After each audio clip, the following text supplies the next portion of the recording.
Bonjour à toutes et à tous. Je suis ravi de vous accueillir à cette 5e édition de notre challenge Start Me Up. Alors, crise Covid oblige, vous êtes nombreux à être derrière vos écrans. On est plus de 400 inscrits pour cette 5e édition du challenge. Mais il y a aussi du monde dans la salle et c'est un vrai bonheur de voir des gens en vrai aussi, même si on est heureux que vous nous suiviez à distance. Merci à tous ceux qui ont fait le déplacement et qui sont ici. Ça donne de l'espoir. On espère vraiment que la 6e édition, on pourra se retrouver tous ensemble, pour de vrai, autour de ces startups qui sont les stars de ce challenge, les stars de cette journée, puisque vous savez, ce challenge, c'est pour nous, la FEVAD, le moyen de mettre en avant, de promouvoir l'innovation, l'entrepreneuriat, la créativité. Et on a la chance en France d'avoir une French Tech qui est parmi les meilleures au monde. Et vous avez vu encore les récentes annonces sur Miracle. Vous avez vu dans les licornes, il y a énormément de sociétés dans l'e-commerce. Donc on a une French Tech qui est à la fois un élément d'espoir et un élément d'innovation, de performance. Et ces startups, eh bien, on veut les mettre à l'honneur dans le cadre de Start Me Up. Et c'est pour nous aussi un moyen de diffuser, de propager, de promouvoir l'innovation au service de la compétitivité du e-commerce et de la qualité de service, qui est le cœur de notre métier. Les startups, par leur agilité, leur créativité, sont des accélérateurs. Elles permettent aussi de progresser plus vite. Et c'est la raison pour laquelle ce challenge Start Me Up, à ce site particulier, c'est qu'il est vraiment déterminé sur l'utilisateur.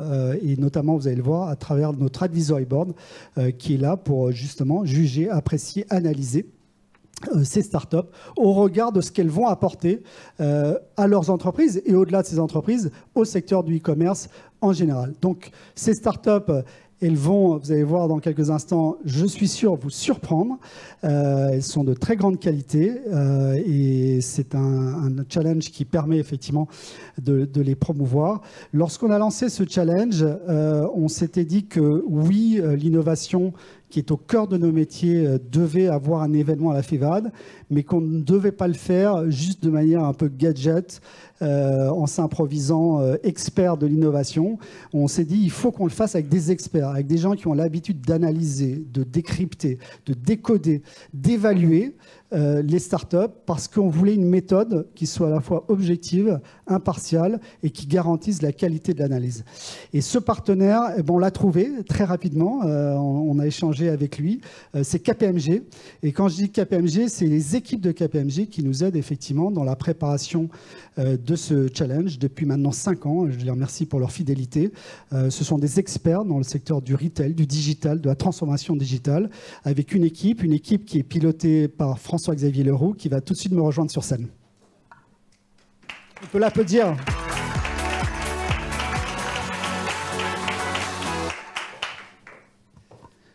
Bonjour François-Xavier, bienvenue sur la scène du challenge, j'allais dire des favoris, non, du challenge Start Me Up. On est toujours dans le e-commerce, mais cette fois-ci l'innovation. Est-ce que tu peux nous dire un mot justement sur ce partenariat depuis 5 ans qui est solide, fidèle et très productif? Tout à fait. Donc on a l'immense honneur d'être partenaire de la FEVAD depuis 5 ans.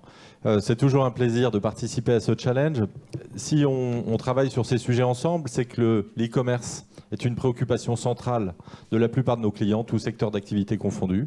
Et donc, on s'est organisé pour répondre à leur transformation stratégique, organisationnelle et technologique. Merci François-Xavier. Donc, je le disais, vous avez une vraie expertise. Vous avez une expertise à la fois métier, alors métier de e-commerce, du retail, et puis aussi dans le conseil et l'analyse. On a mis au point la méthode. Est-ce que tu peux nous dire 2 mots sur les critères à la fois d'éligibilité et ensuite de sélection? Tout à fait. Alors, on est garant de la méthode. Qu'est-ce que ça veut dire? Ça veut dire qu'on a accompagné la FEVAD dans l'organisation de ce challenge et puis dans l'analyse des nombreux dossiers qui nous sont parvenus de grande qualité.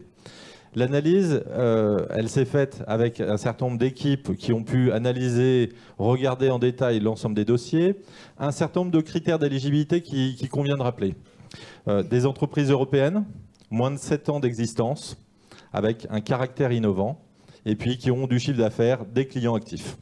Donc ça, c'est pour passer le cut et finalement faire l'objet d'une analyse. Pour ce qui est du ranking, de la sélection des candidats du top 10 et puis du top 5 que l'on va voir aujourd'hui, on les a analysés selon la qualité de leurs produits, de leurs services, l'originalité de leur proposition de valeur, selon l'équipe, la viabilité économique et le plan de développement.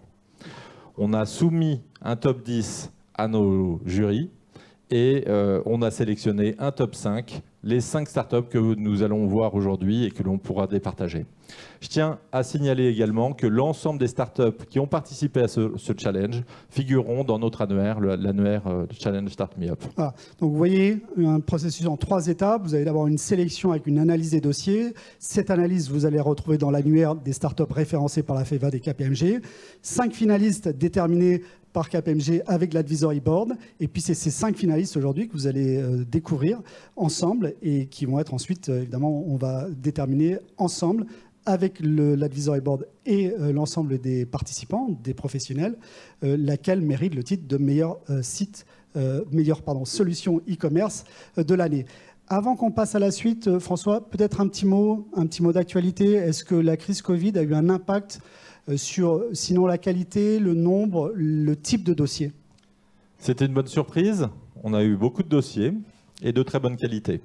Il semblerait que les startups aient continué à être sur le pont au travail pendant ces derniers mois. Certaines ont pu certainement développer, s'adapter, pivoter un petit peu. En tout cas, de très beaux dossiers, donc je dirais pas d'impact. Merci beaucoup François. François-Xavier, tu restes avec nous pour que vous mesuriez bien l'enjeu avant de passer au pitch. Finalement, qui mieux que le lauréat, le vainqueur en titre du titre de meilleur Startup e-commerce de l'année pour venir vous dire un petit peu ce que représente ce titre pour la startup. Comme ça, vous verrez un peu quelle est votre responsabilité aujourd'hui dans la désignation de la startup de l'année. Et pour cela, j'appelle donc Tanguy Frécon, qui est le fondateur de Lizzy, à me rejoindre sur scène. Sous vos applaudissements. Alors, je ne vois pas Tanguy. Est-ce que Tanguy est parmi nous? Tanguy n'est pas là, apparemment. Je me tourne vers la régie. Non, pas de signe de Tanguy.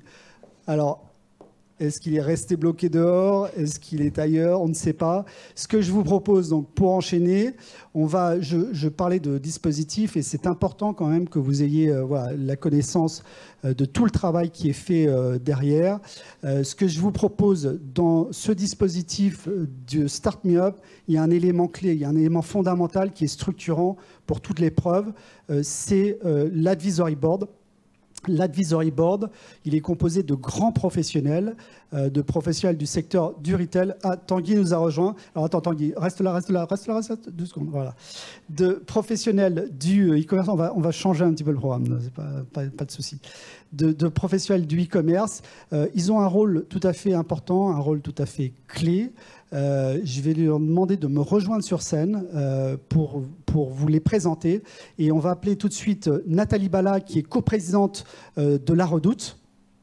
Bonsoir Xavier. Catherine Collin, fondatrice de Made in Design.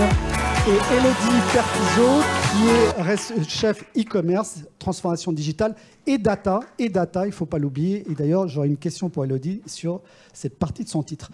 Donc mesdames, si vous voulez bien nous rejoindre. Catherine, s'il vous plaît.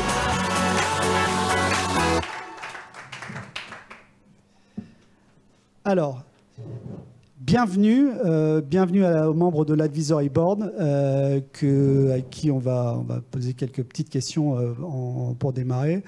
J'espère que tout va bien. Donc, on a Nathalie qui est déjà présente depuis le début et puis deux nouvelles. Alors, il nous manque Ilan Benaim qui est directeur du développement de VP, malheureusement qui a été retenu par un impératif. Ce qui nous donne quand même une occasion, un privilège assez unique, c'est d'avoir un jury 100% féminin et je vais vous dire que c'est plutôt de bon augure par rapport aux résultats. Donc, mesdames, bienvenue et on compte sur vous pour animer cet Advisory Board 100% féminin des startups. Petite question juste pour commencer, comment s'est passée cette rentrée? Nathalie, est-ce que tu veux commencer? C'est très bien passé. Okay.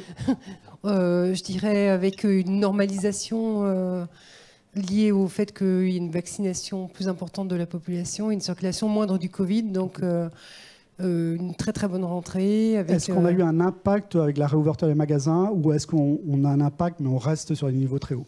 On reste sur des niveaux encore relativement élevés et malgré la réouverture des magasins, je pense qu'il y a des habitudes qui ont été prises qui font que l'e-commerce est devenu aujourd'hui incontournable. Ok.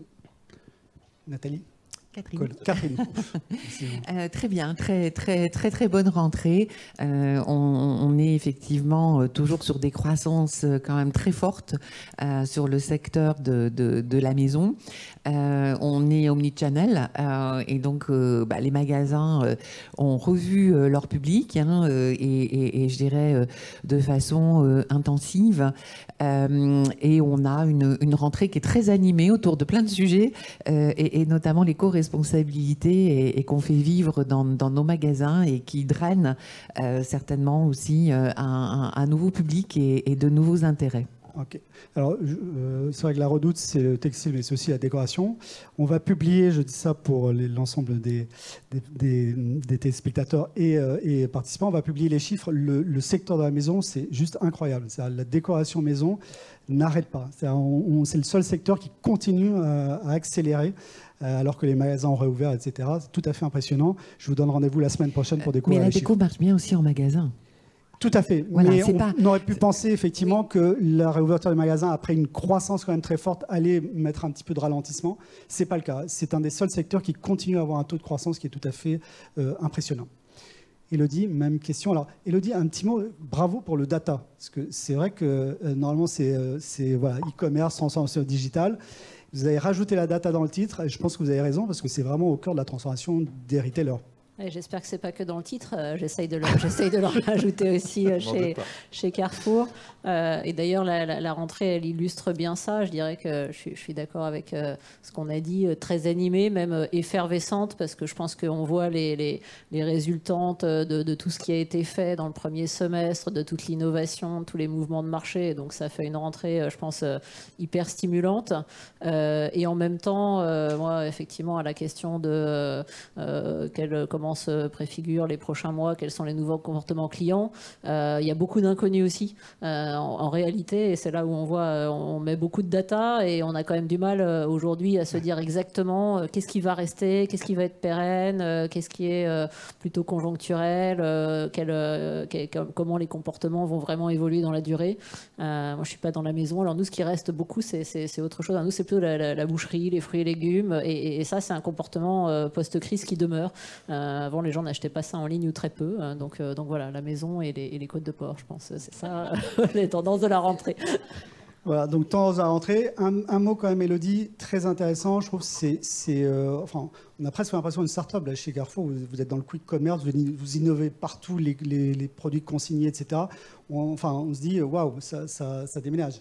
Oui, c'est ça, j'espère. Et je pense qu'effectivement, c'est ce que je disais un peu sur l'effervescence. Moi, je pense que la crise, elle a aussi produit à la fois énormément d'innovation sur nos marchés, et notamment le e-commerce alimentaire qui était quand même un peu en retard en termes à la fois d'adoption par les clients et d'innovation. Il y a une vague de rattrapage.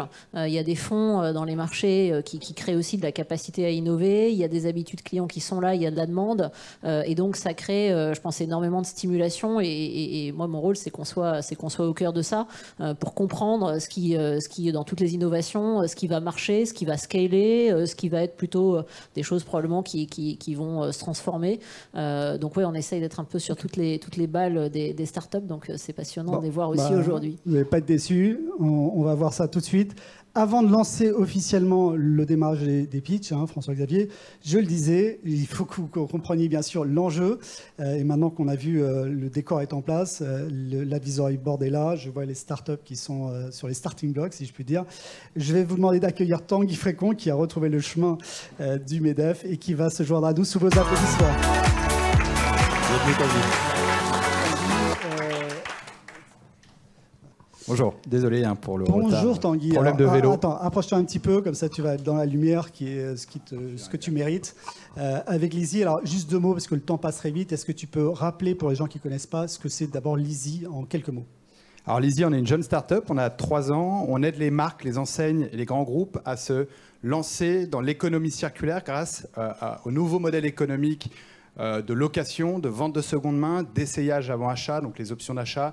Donc on vient mettre une technologie, un SaaS, dans des groupes comme chez SMCP, où on loue des robes, on loue des valises chez Delsey, on va louer de l'électroménager pour un grand groupe de la grande distribution à la rentrée. On va lancer aussi des services de location par abonnement, notamment dans le secteur du vêtement. Chez Kiabi, on peut louer son vêtement pour femme enceinte par abonnement. Donc on va bientôt pouvoir tout louer. On aide les marques à se lancer dans cette nouvelle économie du partage et de la fonctionnalité. Ça avait vraiment beaucoup séduit le jury l'an dernier. Alors, est-ce que tu peux nous dire un peu ce qui s'est passé depuis un an et ce que ce prix Start Me Up vous a apporté à toi et ton équipe? Alors, beaucoup de choses. Déjà, énormément de visibilité, de la reconnaissance aussi, de la visibilité, du business. On est un peu dans l'œil du cyclone grâce aussi à KPMG et à la FEVAD. On a eu l'occasion de participer à des salons comme Vivatech. Enfin, c'était vraiment ultra positif. Je suis un peu triste de transmettre le prix. Les meilleures choses ont une fin. Ouais, les bonnes choses ont une fin, mais voilà, là, après, il y a la prochaine étape. Le début. Exactement. Donc, non, c'était vraiment une super expérience. Et encore une fois, merci, parce que on voit de plus en plus, en tout cas, de challenges, de moyens un petit peu de se faire grandir, mais tout est payant. Et quand tu es une start-up, et surtout quand tu es petit, et il y a un an, on était encore petit, on n'avait pas levé de fonds. Donc voilà, c'est gratuit. Voilà, Je confirme. C'est génial. Enfin, franchement, vous avez eu raison de participer. J'ai hâte de voir les pitchs. François-Xavier, une question? Oui, une petite question. Deux choses. Qu'est-ce qui se présente pour les prochains mois, Tanguy? Et donc, il y a cette année qui est peut-être un petit peu particulière. Ce qui s'annonce est tout aussi rose? C'est plutôt très rose, et ce qui me fait super plaisir, c'est de voir que le Covid est passé par là, mais que les sujets d'impact et de développement durable dans le monde du retail, c'était déjà le sujet d'hier, mais c'est encore plus un sujet de demain et de maintenant, du présent. Il faut changer les choses. Je pense que tout le monde en a conscience. Il y a plein de choses qui se passent. On voit des levées de fonds dans Vestiaire Collectif qui a encore annoncé une levée de fonds astronomique, Zalando qui a lancé sa plateforme de seconde main, des grands groupes qui se lancent dans la location, dans l'essayage, dans la réutilisation. Il y a plein d'initiatives dans le monde entier, dans tous les pays. Et la France, on est quand même un pôle, je trouve, d'innovation sur ces sujets-là. Il y a plein de startups qui naissent tous les jours sur ce sujet. Et donc, on est hyper fiers d'être en France, ancré en France, mais sur le territoire international. Pourvu que ça dure. Peut-être quelques tendances issues finalement de l'ensemble du panel que l'on a reçu. Comme tu le disais, Tanguy, effectivement, la dimension RSE ressort de plus en plus, soit avec des startups qui se positionnent directement sur ces sujets, soit qui donnent une dominante RSE aux services et aux produits qu'ils développent. Donc, effectivement, c'est un mouvement de fond. Pas mal de sujets de supply chain aussi, qui est quand même une préoccupation importante actuellement, mais finalement clé pour l'ensemble des e-commerçants. Donc voilà, tout un tas de beaux dossiers, et on va revenir puisqu'on a ces sujets-là aujourd'hui. Vous auriez un conseil pour nos candidats? Gagner. Mais je pense que c'est un bon conseil. Efficace. La tendance, je voulais aussi rebondir parce que le digital et la transformation durable est vachement lié. Et on voit sur tous les sites de nos clients, on a des taux de transformation, des taux de conversion par rapport à leur site même e-commerce classique qui sont juste hallucinants. Et en fait, cette transformation, elle va se faire grâce au digital, mais aussi maintenant grâce au point de vente. Et enfin, c'est un sujet vieux maintenant qu'on considère un peu vieux, c'est l'omnicanal. Merci beaucoup, messieurs. On vous retrouve tout à l'heure, François-Xavier, pour un débrief. Et Tanguy, savoure encore les quelques minutes où tu es encore le meilleur site e-commerce de l'année. Et on te retrouve pour la passation de témoins tout à l'heure dans quelques instants. Et donc, on aura su qui va succéder à Lizzie, qui va être élu meilleur startup e-commerce de l'année, qui va tracer un chemin aussi prometteur que celui de Lizzie. C'est ce qu'on va savoir à l'issue de ces 5 séances de pitch qui vont se dérouler de la façon suivante. Donc, chacun des 5 finalistes, déterminés à l'issue du processus qui vous a été décrit tout à l'heure par François-Xavier, aura 5 minutes pour présenter sa solution et ensuite 5 minutes d'échange, questions-réponses avec les membres du jury qui sont là, prêts à les écouter et à faire cet échange. Ils peuvent gérer leur temps comme ils veulent. Tous les coûts sont permis, à partir du moment où, bien sûr, ça reste loyal. Ils ont juste cette contrainte de temps, qui est une contrainte importante, qui fait partie du package. Je vous propose qu'on démarre tout de suite. Alors, l'ordre est un ordre alphabétique. Hein. Il n'y a pas de classement préalable. Ils vont intervenir devant vous de manière alphabétique, avec, vous voyez, les noms de ces 5 startups. Et on va démarrer tout de suite donc, avec Market Invaders, avec une solution tout à fait intéressante en matière de gestion de l'offre sur les marketplaces. On a beaucoup parlé tout à l'heure pendant l'AG de marketplace. Et pour nous présenter cette solution, je vous demande d'accueillir sur scène Vincent Auger, qui est le CEO de Market Invaders.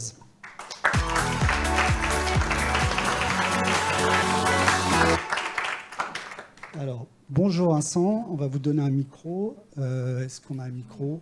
Vous en avez 2. Alors, on va donner celui-ci. Hop. Alors, Vincent, vous êtes le premier. Oui. C'est toujours un peu dur d'être le premier, mais vous allez voir, ça va très bien se passer. Ils sont très bienveillants, en fait, vous allez voir.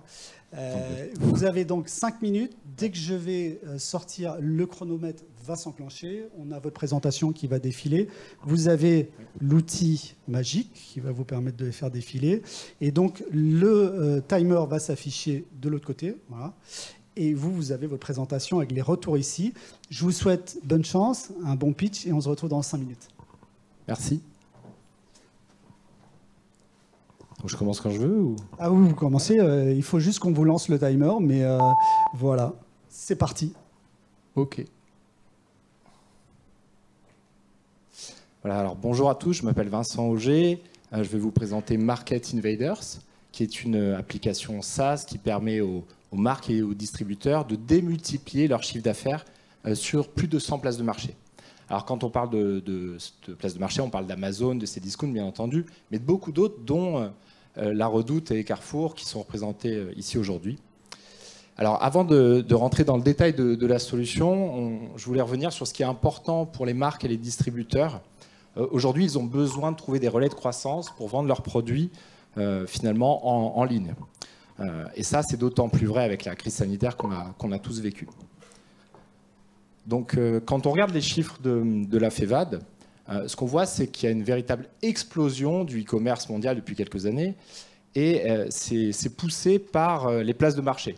Donc ça s'explique simplement parce que quand vous vendez vos produits sur une place de marché, vous vendez littéralement le produit du jour au lendemain, d'accord ? Parce que vous profitez de l'image de marque de la place de marché et donc de son audience. Voilà, donc le postulat de base, c'est de dire qu'aujourd'hui, quand on vend des produits, il faut les vendre en ligne et sur plusieurs places de marché. Mais par contre, ce n'est pas aussi simple de vendre sur les places de marché. Alors, là, il faut pointer de l'autre côté. Ah voilà, c'est pour ça. Le piège était là. D'accord. Bon, je vais continuer. Donc, ce n'est pas aussi simple, il y a des règles à respecter, des pièges à éviter. Quand on veut vendre sur les places de marché, voilà, il faut disposer de données de qualité à la base, d'accord ? Donc au niveau des caractéristiques produits, des photos, parce qu'il y a des contraintes imposées par la place de marché. Il faut respecter un certain nombre de contraintes, et c'est là où, avec Market Invaders, vous disposez d'un PIM qui vous permet de récupérer vos données produits sur votre ERP ou votre CMS, pour tout bêtement les mettre au carré. Après, une fois que vous avez mis au carré votre catalogue, il faut diffuser vos produits sur les places de marché. Et à partir de là, il faut éviter également les ventes hors stock, hein, parce que quand on vend sur plusieurs canaux, le point clé c'est ça. Si vous vendez des articles que vous n'avez plus en stock, vous allez être sanctionné par les places de marché, et ça génère de l'insatisfaction au niveau des consommateurs. Donc là aussi, on diffuse vos produits sur plus de 100 places de marché et puis on synchronise sur tous les stocks. Vous êtes un distributeur, vous avez des concurrents. L'outil intègre un repricer qui vous permet d'adapter automatiquement vos prix en fonction de la concurrence. Donc ça, c'est très simple. Il suffit juste de définir un prix minimum et un prix maximum. Et le système va positionner votre produit au meilleur prix pour être en premier de la liste et remporter la buy box. Donc ça, c'est un peu la cash machine pour les distributeurs. Donc là, ça marche. Au niveau logistique et gestion des commandes, donc on centralise les commandes issues des différentes places de marché, on génère la facturation, les bons d'expédition et et tout ce qui est étiquette de transport, qui inclut les numéros de suivi. Donc les numéros de suivi sont récupérés automatiquement auprès des transporteurs et sont mis à disposition du consommateur sur la place de marché. Si jamais vous avez votre logistique qui est externalisée, pas de souci. On est capable de rerouter toutes vos commandes vers votre logisticien finalement. Après, vous souhaitez tester un marché à l'export, également, pas de problème. On intègre un traducteur automatisé qui traduit votre catalogue en n'importe quelle langue en quelques clics. Et enfin, la satisfaction des consommateurs. Donc ça, c'est un point clé, c'est important. Il faut être capable de répondre rapidement aux clients. Et c'est pour ça qu'on a créé un module qui centralise les messages clients pour que vous évitiez de vous connecter sur les différents back-office tous les matins. Voilà, alors là, vous avez un aperçu de l'application avec un dashboard qui vous permet de suivre l'activité de manière claire et concise et une solution ergonomique. Et alors, quelques faits marquants, rapidement. Nous gérons plus de 30 millions d'euros pour nos clients. Nous sommes partenaires de la plupart des places de marché et des éditeurs logiciels comme Cegid, ainsi que Miracle, qui est le leader de la création des places de marché. Notre solution a été auditée par les plus grands, dont eBay et Amazon, au niveau scalabilité et cybersécurité. Voilà, donc une efficacité démontrée, on est très fiers de ça. Nos clients ont une croissance à 2 chiffres en moyenne, et notamment Accessoires Asus, qui a une croissance à 2 chiffres depuis 6 ans de manière consécutive. Voilà, donc pour finir, vous l'aurez compris. Vous avez 5 secondes en raison du problème technique de rap, mais c'est le bonus 5 secondes, pas plus. Merci. Donc pour finir, vous l'aurez compris, le point différenciant pour nos clients, c'est un outil complet en fait, qui permet d'automatiser toute l'activité sur les places de marché. Et c'est aussi un accompagnement parce qu'on est persuadé qu'il faut accompagner nos clients pour qu'ils rencontrent le succès. Donc derrière, on accompagne au départ et puis au quotidien, enfin mensuellement via des revues d'activité. Voilà. Ok, merci, c'est pas fini. Merci pour la présentation, bravo, c'est pas évident. Je vais demander à Régis de remettre le timer puisqu'on va repartir maintenant pour 5 minutes de questions-réponses. Bien sûr, vous restez ici parmi nous. Je me tourne vers les membres du jury qui, je suis sûr, sont impatients de poser les premières questions. Je démarre. J'avais une question sur le KPI. Vous donnez un peu la croissance du client, mais est-ce que vous savez dire plus précisément avant, après, entre je fais tout seul ou je fais sans votre intermédiaire directement sur Miracle et je me connecte, qu'est-ce qui va changer? Est-ce que vous le suivez en taux de conversion? Comment vous mesurez en fait cet impact? Alors oui, tout à fait, on le suit avec nos clients parce que le business model que l'on a, c'est à la performance. Donc on est très intéressé par la croissance de nos clients. Et le KPI, en fait, c'est leur chiffre d'affaires. Donc d'une part, et le fait qu'ils n'ont pas besoin forcément de recruter énormément d'équipes pour assurer les 2 chiffres de croissance. On en parlait tout à l'heure, l'exemple que j'ai pris. En fait, cette société, ça fait 6 ans qu'elle a une croissance à 2 chiffres de manière consécutive et l'équipe progresse petit à petit. En fait, c'est ça qui est un peu magique et c'est ça qui nous plaît chez Market Invader, c'est que dans les faits, on arrive à mesurer ça, c'est-à-dire l'efficacité qui est gagnée et puis en parallèle du chiffre d'affaires. Merci Vincent. J'avais une question sur l'international. Merci beaucoup. J'avais une question sur l'international. Vous en avez un peu parlé, mais est-ce que vous pourriez développer davantage? C'est un peu ce que j'avais retenu au départ comme intérêt, parce que c'est pas évident quand on pense aux plateformes en Chine ou voilà. Et donc effectivement, comment vous pouvez, qu'est-ce qu'apporte comme intérêt votre solution sur l'international? Alors, ce qu'elle apporte, merci pour la question. Ce qu'elle apporte, c'est que, comme vous le savez certainement, à l'heure d'aujourd'hui, avec les progrès qu'ont fait les solutions logistiques, d'une part, et l'explosion des places de marché, on est capable de vendre dans n'importe quel pays assez rapidement. Il suffit d'avoir effectivement une logistique efficace, ça c'est quand même un point clé. Et notre solution, elle apporte le fait déjà, de traduire le catalogue, on en a parlé tout à l'heure, et 2 aussi de se connecter aux logisticiens. Donc si on prend un petit exemple, on a des clients qui ont un logisticien défini ou bien Cdiscount ou Amazon FBA. Ils leur sous-traitent cette logistique dans tel ou tel pays. Et avec notre système, si vous voulez, ils publient les produits sur une place de marché en particulier dans un pays. Et ils peuvent tester le marché avec le top 5, le top 10, le top 50. Donc quelque part, que ce soit en France ou à l'étranger, vu qu'on a aussi ces solutions logistiques efficaces, le client, pour lui, qu'il vende en Australie, en Europe, en France, quelque part, ça ne change pas grand-chose. Que ce soit une logistique internalisée, donc ça après, c'est à lui de gérer, ou externalisée. Je ne sais pas si... C'est clair, Catherine? Oui, vous êtes connecté avec les principales plateformes internationales. Oui, et qu'on reroute toute la partie commande auprès de logisticiens. C'est ça. Ok. Nathalie? Oui, moi je me demande en fait quel est l'intérêt de votre solution. Si on a un propre site e-commerce et une solution déjà en fait e-commerce, quel est l'intérêt de brancher Market? Ah bah, l'intérêt, c'est d'augmenter clairement l'audience, en fait, hein, parce qu'avec son site internet, son image de marque, bon, bah, on a une certaine audience. Et quand vous diffusez vos produits sur la place de marché, déjà, vous avez pu toucher non, plus. Non, ça, c'est pas la question. Le fait qu'on diffuse sur la place de marché, il n'y a pas de question, Redoute est une place de marché et donne cette surface d'exposition. C'est pourquoi brancher votre solution alors que j'ai un site et que je sais finalement en fait, faire de l'e-commerce et que je peux me brancher directement finalement sur les marketplaces.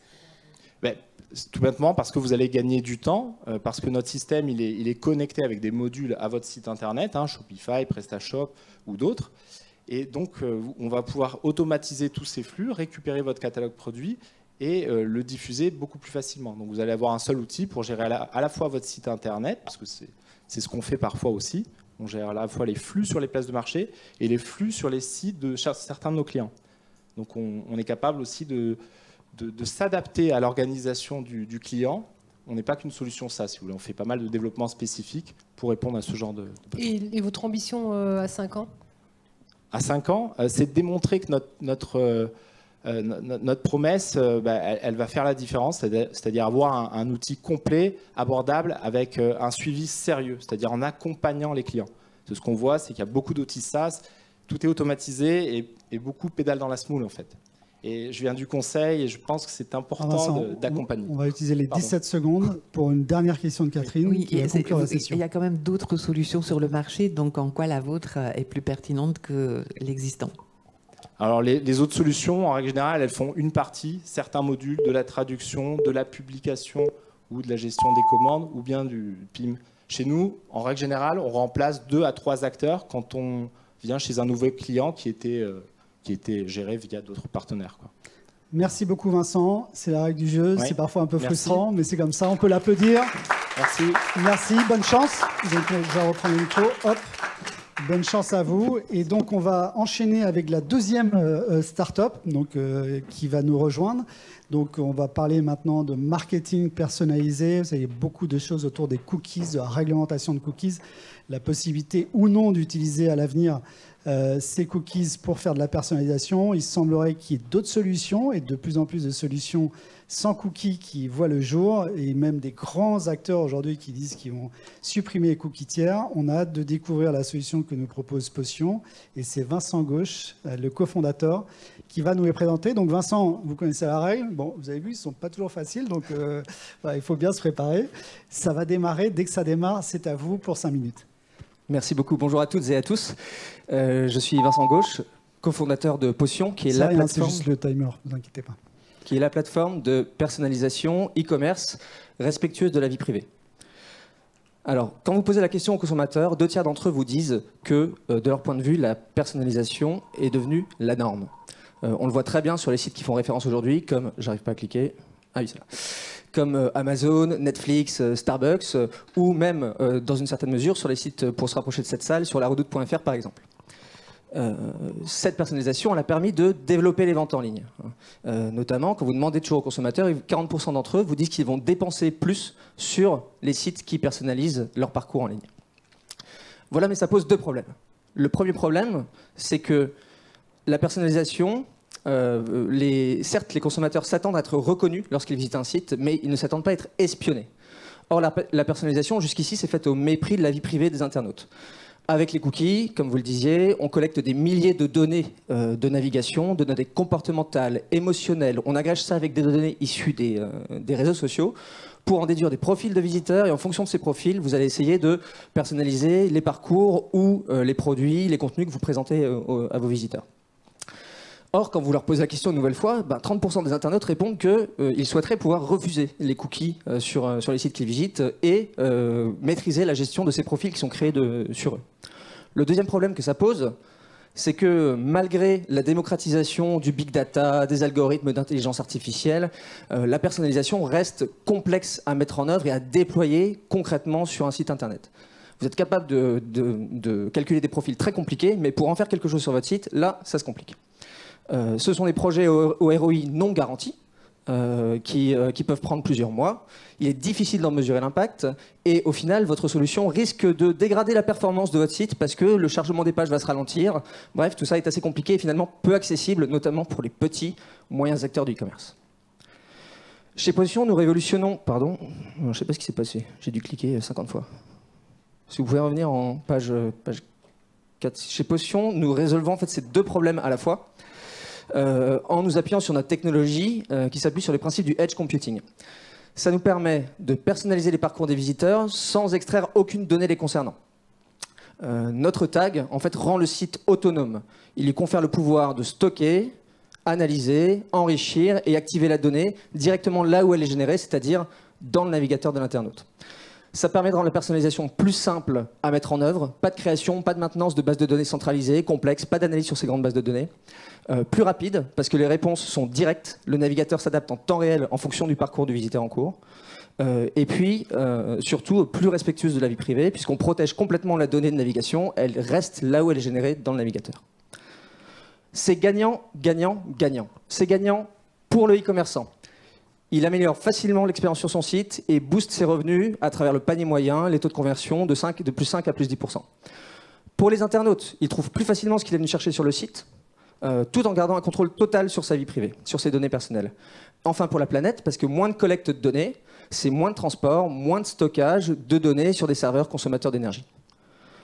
Concrètement, nous commercialisons aujourd'hui 5 potions ou cas d'usage de personnalisation, qui sont toutes activées avec un simple tag à poser sur votre site internet, qui vont de la recommandation personnalisée à la reprise de parcours, en passant par l'automatisation du login. Mais plutôt que de vous les décrire, je vous ai préparé une petite vidéo, si j'y arrive, en prenant l'exemple d'un site d'un de nos clients qui a activé récemment 4 de nos potions. Vous voyez ici, si ça fonctionne.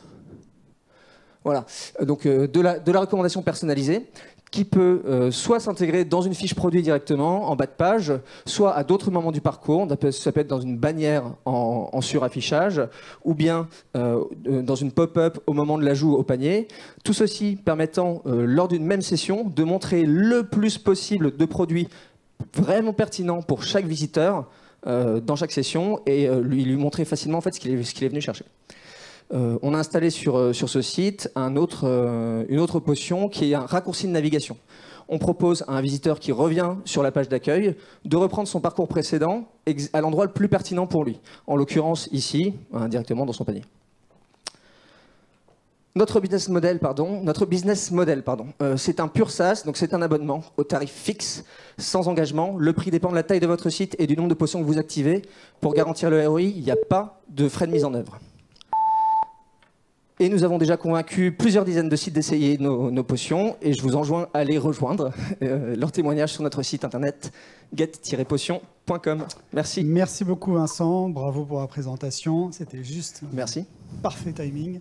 On va se tourner vers les membres du jury qui, je suis sûr, ont des questions à vous poser. Qui veut commencer? Catherine. J'ai pas bien compris comment fonctionnent les recos en fait. Ce que vous avez, computing.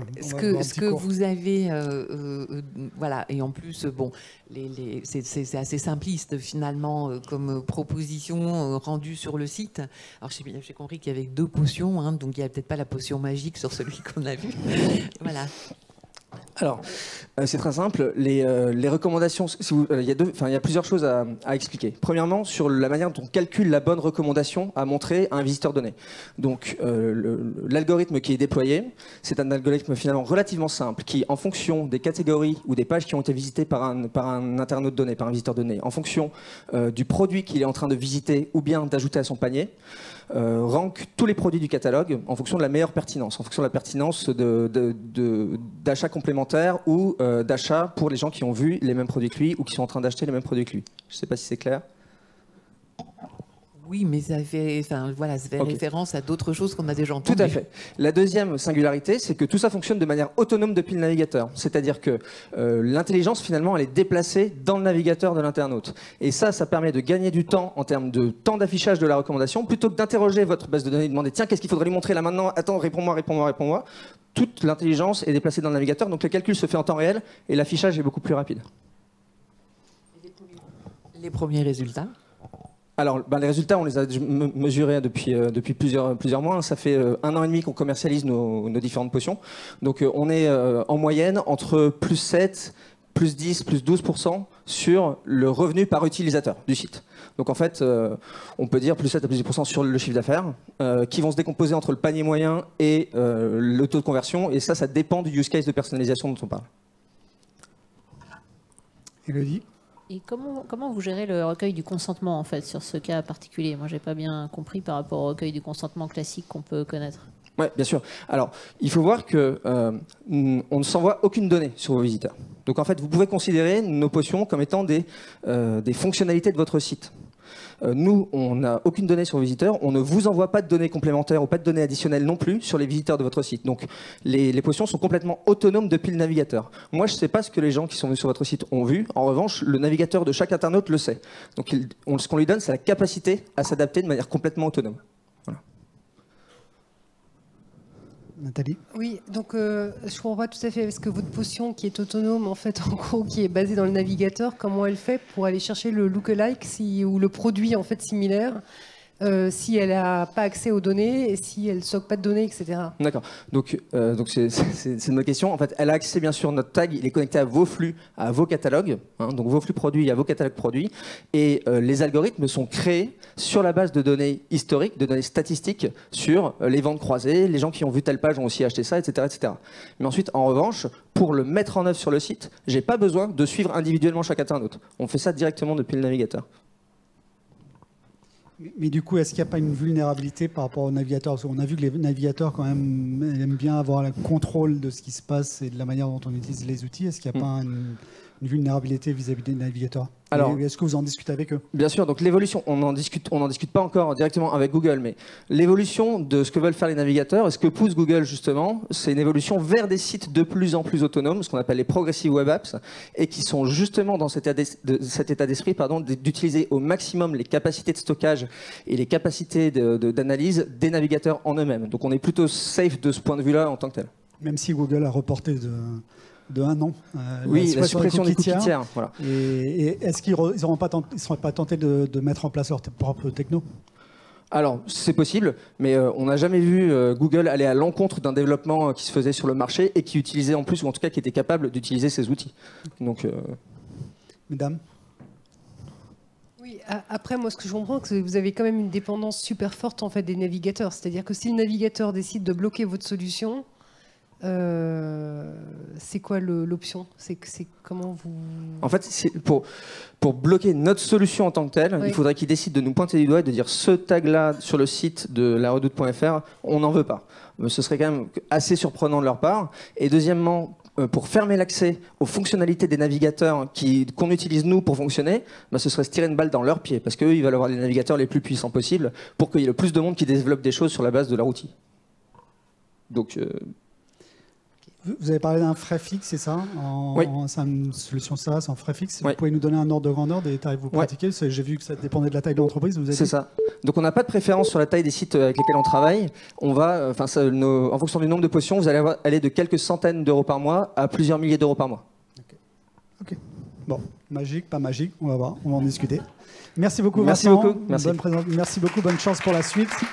Et on enchaîne maintenant avec la 3e start-up. Donc là, on va s'intéresser à un sujet également qui est vraiment d'actualité. C'est qu'aujourd'hui, il y a de plus en plus de débats autour de l'environnement, de l'impact environnemental, notamment dans le cadre de la livraison, même si la livraison n'est pas forcément dans le cycle de vie du produit ce qui a le plus d'impact environnemental, mais il y a un gros focus là-dessus. Et on sait que la logistique, effectivement, est un élément très très important de notre métier. Je vois que Arthur Auclair bouille d'impatience de présenter sa solution. Donc Siteness, il est là parmi nous. Vincent, Arthur, pardon, c'est à vous. Bonne chance pour la présentation. Bonjour à tous, bonjour. Donc, je vais vous présenter Siteness. Donc, l'urgence climatique, aujourd'hui, c'est un enjeu majeur pour la société et pour les e-acheteurs. On est sur une tendance encore haussière puisque les émissions de gaz à effet de serre ont augmenté de 5% l'année dernière, ce qui fait que d'après la FEVAD, 2/3 de la population est exposée à un risque climatique fort, et donc forcément ça commence à se traduire dans les habitudes des consommateurs puisque 70% des e-acheteurs déclarent faire attention et choisir des sites, privilégier des sites qui ont une démarche éco-responsable, et forcément ça se traduit aussi dans la stratégie des e-commerçants puisque 89% des e-commerçants en font une priorité stratégique.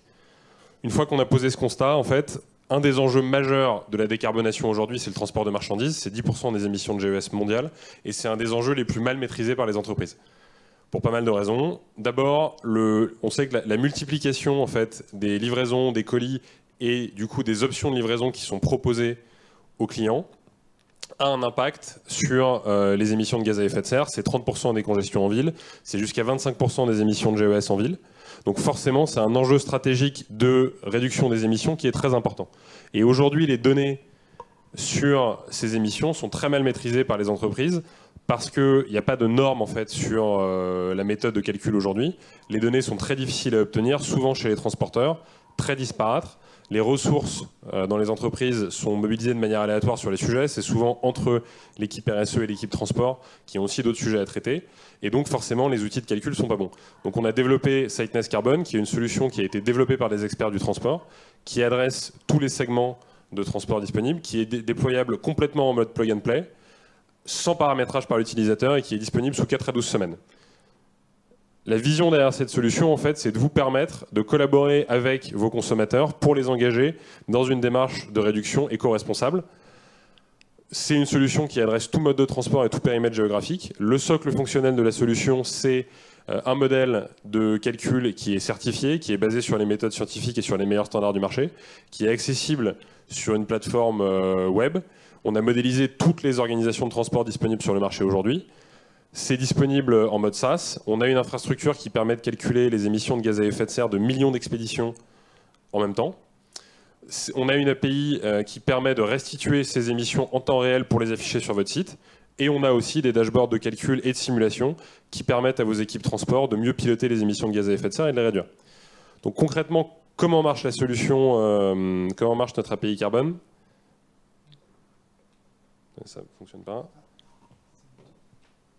Donc c'est très simple. En fait, l'idée, encore une fois, c'est de vous permettre d'agir avec vos clients pour réduire les émissions. Donc quand le consommateur sélectionne un produit et rentre les informations de sa commande, vous avez la possibilité de requêter automatiquement Siteness via API. Siteness vous renvoie automatiquement en temps réel toutes les informations, en fait, les émissions de gaz à effet de serre de chacune des options de livraison disponibles pour ce client en fonction des paramètres de sa commande.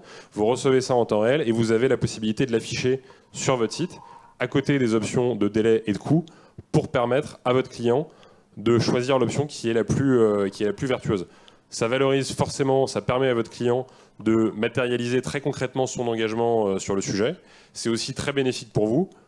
Ça vous permet forcément d'un point de vue d'image et de positionnement de vous positionner aussi sur ce sujet et de montrer en fait, de manière très concrète votre engagement en affichant aux clients ces émissions de GES. Ça a un impact positif sur les coûts puisque très souvent les options qui permettent de réduire les émissions de gaz à effet de serre associées au transport permettent aussi de réduire les coûts de transport, donc c'est vertueux de ce point de vue-là. Encore une fois, ça matérialise très concrètement votre engagement sur le sujet et ça vous permet aussi de vous positionner sur, d'anticiper les changements réglementaires qui vont probablement arriver. Donc Siteness aujourd'hui, c'est une solution qui existe depuis 2018. On a levé 5 millions d'euros en 2019. C'est une solution de détection des anomalies de transport qui adresse les coûts, la qualité et les émissions de gaz à effet de serre. On a plus d'une trentaine de clients, des e-commerçants majeurs comme Leroy Merlin, la Fnac et Conforama, des grands groupes comme LVMH et L'Oréal. On est partenaire avec la plupart des acteurs majeurs sur le marché comme Carbone 4, France Digital, la BPI, l'ADEME aussi avec qui on travaille. Et on a une équipe d'environ 70 personnes avec un gros focus sur les équipes data et tech qui représentent près de 50 personnes sur les 70 qui travaillent pour nous aujourd'hui. Merci. C'est bon, docteur? Bon. Ok, bah, pas de souci. Hein. Vous allez pouvoir récupérer du temps. Vous avez 12 secondes en plus pour les questions-réponses si vous souhaitez les utiliser. Merci beaucoup pour la présentation. Mesdames, un mot sur... voilà, j'imagine que c'est des choses auxquelles vous réfléchissez, que vos clients vous demandent. Oui, moi j'ai juste besoin d'une précision parce que vous avez parlé de la solution carbone, mais vous avez aussi la partie coût et qualité. Oui. Donc en fait, en gros, c'est à quoi correspondent ces parties coût et qualité? Alors, on a une dizaine de fonctionnalités, donc je ne vais pas toutes les énumérer maintenant, mais globalement, ce qu'on fait, en fait, c'est qu'on va récupérer des données dans vos systèmes d'info, dans les systèmes d'information de vos transporteurs. C'est souvent des données qui sont hétérogènes et qui sont assez mal exploitées.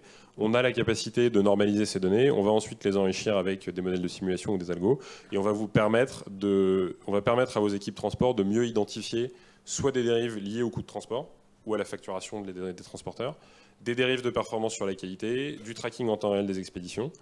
Sur la partie carbone, ça permet de mesurer les émissions de gaz à effet de serre. On a un outil de simulation aussi. Et puis l'innovation dont on parle aujourd'hui, qui est vraiment, je pense, très pertinente pour un e-commerçant maintenant, c'est cette API qui vous permet d'afficher les émissions de GES en temps réel sur la page de checkout. Donc il y a une partie de diagnostic et recommandation aussi. Alors il y a une partie, en fait, pas sur le site, il y a une partie calcul qui permet, en fait, aujourd'hui la difficulté c'est que le calcul est fourni par les transporteurs, tous les transporteurs calculent différemment et donc vous ne pouvez pas exploiter ce calcul pour optimiser. Exactement. Donc on a des dashboards qui peuvent être mis à jour mensuellement qui permettent à vos équipes transport et logistique de s'informer et de mesurer et de trouver en fait des axes d'amélioration pour réduire les émissions de gaz à effet de serre. Donc ça c'est la fonctionnalité socle. On a aussi, on est en train de développer une fonctionnalité de simulation qui sera bientôt commercialisé, qui va leur permettre aussi de se dire, voilà, si par exemple dans telle région, pour la livraison finale, je remplace les véhicules par des véhicules électriques, quel est l'impact sur les émissions de gaz à effet de serre globales? Mais la donnée transporteur, vous la récupérez du site de e-commerce ou vous avez une base de données? En fait, on a un modèle de calcul qui est basé sur les standards du marché qui intègrent en fait toutes les tous les schémas de transport disponibles sur le marché aujourd'hui. Et en fonction des transporteurs que vous mettez à disposition, enfin des options de livraison que vous mettez à disposition de vos consommateurs, on va être capable, en fonction du point de départ et du point de livraison que lui va choisir au moment où il va remplir les informations de sa commande, de calculer pour toutes les options disponibles une estimation de l'émission de gaz à effet de serre qui sera produite pour que vous puissiez après la communiquer. Donc, tout est basé sur votre pouvoir de modélisation et d'adaptation aux nouveaux services. Donc je suppose que vous avez une équipe importante dédiée à ce sujet? Oui, clairement. Enfin, c'est pour ça qu'on a plus de 50 personnes sur les sujets tech et data. Donc on a, d'abord, c'est une solution qui a été développée par des experts du métier. On a des gens aussi dans ces équipes-là qui viennent de DSI, par exemple, de direction de gros transporteurs. On est aussi en collaboration régulière avec eux. Il y a beaucoup d'informations qui sont publiques aussi sur le marché. Souvent, tout ce qui a trait à la décarbonation, c'est des choses aussi que les transporteurs communiquent quand même de manière très proactive. Donc on fait beaucoup de veille sur ces sujets et c'est ce qui permet de mettre à jour le modèle et d'ailleurs qui est encore une fois un modèle qui est certifié aujourd'hui. On peut avoir des contradictions entre le coût, la qualité et l'impact carbone. On fait comment alors? Ça c'est à vous de décider. C'est pour ça que nous on fait le calcul et qu'on vous restitue l'information. Par rapport aux informations qu'on donne aux clients. Pardon? Par rapport aux informations qu'on donne aux clients. C'est un choix après. Enfin, en général, quand même, la partie coût et la partie émissions de gaz à effet de serre, c'est quand même souvent des leviers qui vont ensemble, qui ont tendance à plus consolider les expéditions et donc à réduire les coûts et les émissions. En fait, l'idée, c'est de pouvoir. Enfin, après, vous êtes maître de l'information et de comment vous la communiquez à vos clients, mais l'idée, c'est de pouvoir en fait permettre aux clients d'arbitrer de manière très consciente entre l'impact effectivement sur le délai, donc le fait d'avoir sa commande plus vite, le coût qu'il va payer, mais aussi de pouvoir prendre en compte cet aspect émission qui aujourd'hui n'est pas du tout communiqué. Et est-ce que vous prenez en compte aussi le comportement du client ou pas? C'est-à-dire que si je regarde, il y a cette discussion sur les points relais par rapport à la livraison à domicile. S'il y va à pied au point relais, le point relais est imbattable. Mais s'il prend sa voiture pour faire 10 km par le point relais, est-ce que vous intégrez cette dimension comportementale du consommateur? Aujourd'hui, non. Okay. Aujourd'hui, non. C'est une piste pour la suite, mais aujourd'hui, non. C'est vraiment les émissions associées à la livraison. Okay. Et moi, j'ai pas bien saisi si le dashboarding, c'est très clair, mais finalement, qu'est-ce que vous avez réussi à mettre en place déjà comme action concrète dans vos clients pour réduire, en fait, par exemple, les émissions carbone, au-delà d'utiliser et de comprendre les sources, comment vous les aidez à prendre de l'action? Alors, on a aussi la possibilité de les accompagner sur la formalisation de roadmap et sur la formalisation d'actions correctrices. Il y a l'outil de simulation qui leur permet aussi d'être plus autonomes là-dessus pour trouver des axes de réduction. Cette API, c'est aussi quand même un levier intéressant parce que ça permet vraiment d'informer le consommateur et donc de rendre le consommateur beaucoup plus autonome sur ces sujets. Après, on considère que notre rôle, c'est de rendre la donnée intelligible et de la mettre à disposition de l'utilisateur. Et après, c'est lui qui connaît mieux son organisation, ses contraintes, et qui va pouvoir trouver les bonnes actions correctrices. Souvent, c'est des actions de changement d'organisation, par exemple, de réduction de fréquence de livraison ou de mise en place de véhicules plus verts, par exemple, qui vont permettre de réduire. Ok, merci beaucoup Arthur. Merci. Bonne chance. Et donc, on va passer tout de suite, on peut l'applaudir. On va passer tout de suite à la 4e start-up, donc Unify, qui va nous rejoindre sous vos applaudissements avec le jingle. Pas le jingle. Jingle, allez. Tant qu'à faire. Alors, il faut pointer là-bas et il faut utiliser cette partie-là. Alors, Unify, il va tout vous expliquer. Mais on parlait de data, hein, c'est data et notamment sur tout ce qui est la data autour du produit. Et donc, c'est Jess Créange qui est CEO et qui va nous expliquer tout ça. Alors bonjour, je suis ravi d'être parmi vous aujourd'hui pour vous parler du projet le plus sexy du moment, le ménage. Le ménage de la donnée. Il y a un an, cette dame, qui est Chief Decision Scientist chez Google, donc a priori elle sait de quoi elle parle, a posté sur LinkedIn un exemple de dataset qu'elle a à traiter avec plus de 40 façons d'orthographier la ville de Philadelphie. C'est une colonne de son dataset. Dans un catalogue produit de retailer, chez La Redoute, vous avez en moyenne entre 40 et 50 attributs pour en décrire un. Chez un retailer comme Leroy Merlin, vous avez 130, 150 attributs pour des produits techniques. Je vous laisse multiplier le nombre de colonnes fois le nombre d'erreurs possibles, fois le nombre de fournisseurs que vous avez chez un commerçant classique, e-commerçant ou brick et mortar traditionnel. Et je vous laisse imaginer la taille du problème. C'est 150 milliards d'euros de coûts pour les entreprises européennes tous les ans. Pourquoi ? Parce que, et c'est un chiffre FEVAD, pour un internaute aujourd'hui, et c'est vrai aussi pour quelqu'un qui va acheter un produit en magasin, parce que vous avez tous Amazon sur vos téléphones, je le sais, c'est très facile d'aller comparer des données produits sur Internet, et l'information produit est pour 85% des gens l'information la plus importante lors de l'acte d'achat. En conséquence, 80% du temps des métiers des gens de la donnée est passé à nettoyer ces données-là, et ça peut atteindre jusqu'à 30% pour un marketeur, un acheteur, un category manager ou un commercial dans un CRM. Pourquoi ? Parce que les données se dégradent toutes seules au cours du temps, parce que les gammes changent, parce que les produits vivent, parce que les clients déménagent. Concrètement, pour avoir une jolie fiche produit comme celle que je suis allé piquer chez Nathalie ce matin, derrière ça, vous avez souvent un millimélo de règles métiers, de tuyauterie, d'algorithmes qui sont mis en place pour s'assurer que le jean que vous affichez est bien à la taille XL et qu'il est bien disponible à la bonne quantité, au bon poids, au bon prix. C'est très compliqué, ça coûte beaucoup à maintenir. Or, on est tous convaincus aujourd'hui que le nerf de la guerre pour performer en e-commerce et en magasin, je le répète, c'est de fiabiliser la donnée produit. À la fois pour des questions d'UX, on en parlait, je pense que c'est plus à démontrer, et aussi pour l'expérience fournisseur et l'expérience interne de vos collaborateurs, et de s'assurer que vous avez des produits qui arrivent rapidement sur le site internet.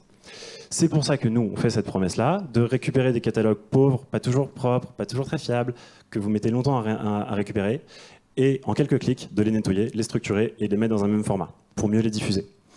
Je me suis associé avec 2 experts de la donnée. Mon associé Maximilien a écrit une thèse sur l'utilisation de modèles de machine learning pour nettoyer des données. Et on a développé des intelligences artificielles, je ne dis pas une mais plusieurs, parce que l'intelligence magique n'existe pas, qui sont spécialisées sur des problèmes bien délimités de nettoyage de la donnée. L'intégration, la classification de produits, le matching, le dédoublonnage, la normalisation. On a des interfaces puissantes, parce qu'on est tout à fait d'accord que le design, c'est hyper important, et que si vous mettez un outil moche dans la main d'utilisateur, ils l'utiliseront pas. Donc on a fait en sorte que le nettoyage de la donnée soit facile, automatique, le plus automatisé possible pour que les utilisateurs aient envie de nettoyer vos données, que ce soit vos fournisseurs ou vos équipes en interne. Et des API simples, parce que nos meilleurs amis sont les DSI, et qu'on n'a pas envie que vos développeurs donnent des nœuds au cerveau à vos directeurs informatiques quand ils ont envie. Alors ça avance tout seul, c'est vrai, c'est très pénible. Quand vous installez Unify. Quand utiliser Unify ? À l'implémentation d'un logiciel, d'une marketplace, d'un PIM, c'est des projets longs, c'est des projets coûteux, il y a toujours du cleaning à faire. Dans ces logiciels-là, en marque blanche ou pas, sur nos interfaces, ou pour aller chercher de la donnée à l'extérieur, de la donnée e-commerce, de la donnée logistique, de la donnée marketing, pour que vos produits soient propres et enrichis. Le ROI, il est évident. Pimki a prouvé qu'une fiche produit convertissait 56% plus qu'une fiche pauvre. Chez Warmango, nos clients ont réduit de 50% le temps d'onboarding, divise par 2 le temps d'onboarding dans un catalogue. Et chez Intersport, on permet d'intégrer tous les mois 100 000 produits instantanément, quasi instantanément, dans leur référentiel. On travaille avec des clients renommés, tout univers confondu, bientôt avec vous, j'espère. Et on s'entoure de partenaires de qualité comme Akeneo, Accenture, qui est intégrateur, ou des clients comme The Agent, peut-être bientôt Vincent, j'espère, de Market Invaders. L'idée étant que vous soyez un éditeur de SaaS, un e-commerçant, un retailer traditionnel, la donnée, c'est plus à prouver, vous l'utilisez tout le temps, vous l'utilisez partout, que vous vouliez réduire le nombre de retours, que vous vouliez développer des points de vente, que vous vouliez vous développer sur de nouveaux marchés, on sera le socle de votre stratégie digitale. Merci. Merci beaucoup, Jess, on peut l'applaudir. Bravo pour la présentation. Je vous en prie. Vous voulez faire du lobbying, vous essayez de faire copain avec tout le monde, Nathalie, Vincent. C'est bien, c'est bien. J'y pense. Peut-être dans une vie prochaine. Venez nous voir. Alors, qui veut prendre la parole? C'est vrai que c'est assez bluffant. Hein, on se dit d'ailleurs, c'est curieux que ça n'existait pas avant. Mais bon.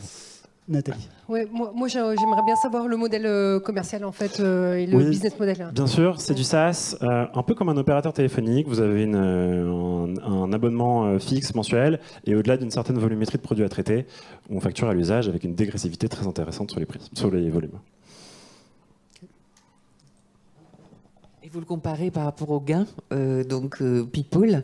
Qu'est-ce que vous pourriez nous donner pour vraiment approcher? Là, vous avez une promesse un peu générale, mais est-ce que vous avez des chiffres plus précis? On compare aux gains People, on compare aussi aux gains en chiffre d'affaires. Typiquement, chez Intersport, ils intègrent 100 000 produits tous les mois sur des périodes très réduites de 2 semaines, puisqu'ils ont des périodes d'achat, et on fait gagner 18 heures par opérateur par semaine. Ils ont une équipe de 7 personnes. Ensuite, sur des chiffres de conversion, alors Pimki a fait une étude avec Akeneo, ce ne sont pas des clients, je le précise, mais 56% de taux de conversion en moyenne sur un fiche de catalogue textile. Alors je ne sais pas combien vous vendez de produits tous les jours sur la Redoute, mais l'incrément, ou chez Made in Design ou chez Carrefour, mais l'incrément est conséquent.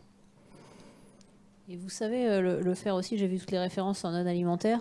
Vous avez déjà essayé la catégorisation sur l'alimentaire. Vous avez besoin, pour ça, c'est uniquement vos modèles. Vous avez besoin d'un effet d'apprentissage, notamment pour la catégorisation. On a des sujets dans l'alimentaire aujourd'hui. Je ne peux pas vous afficher de clients parce que voilà. Je sais que vous travaillez avec de bons amis à nous de chez In The Memory qui sont très très bons sur ces sujets-là. Il y a un effet d'apprentissage. Par client, les données sont sur des baies séparées, donc ça veut dire que les informations de Made in Design ne bénéficieront pas à Made.com et que chez Carrefour, on n'entraînera pas les données pour Casino. Néanmoins, on a des modèles pré-entraînés sur des données publiques et qui du coup sont très performants dès l'init et qui ensuite s'améliorent avec le temps au fur et à mesure que les utilisateurs leur apprennent à marcher, à tourner, à classifier.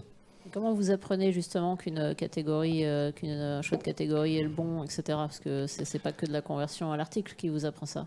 Alors, on utilise le travail qui a été fait par le passé. La classification de produits, c'est pas un sujet nouveau, donc on est capable de récupérer l'historique de classification et de nettoyage qui a été fait dans le passé. Ensuite, on définit des taux de confiance avec nos clients. Donc, on a des clients qui vont dire, moi, j'accepte 5% de mauvaise classification, 2%, 1%. En fonction de ça, vous avez une automatisation qui est plus ou moins poussée. Et au fur et à mesure, on va soulever des alertes. On va dire, mais ça, je pense que c'est un tournevis. Ah non, c'est une balle de tennis, d'accord. Bon, ok.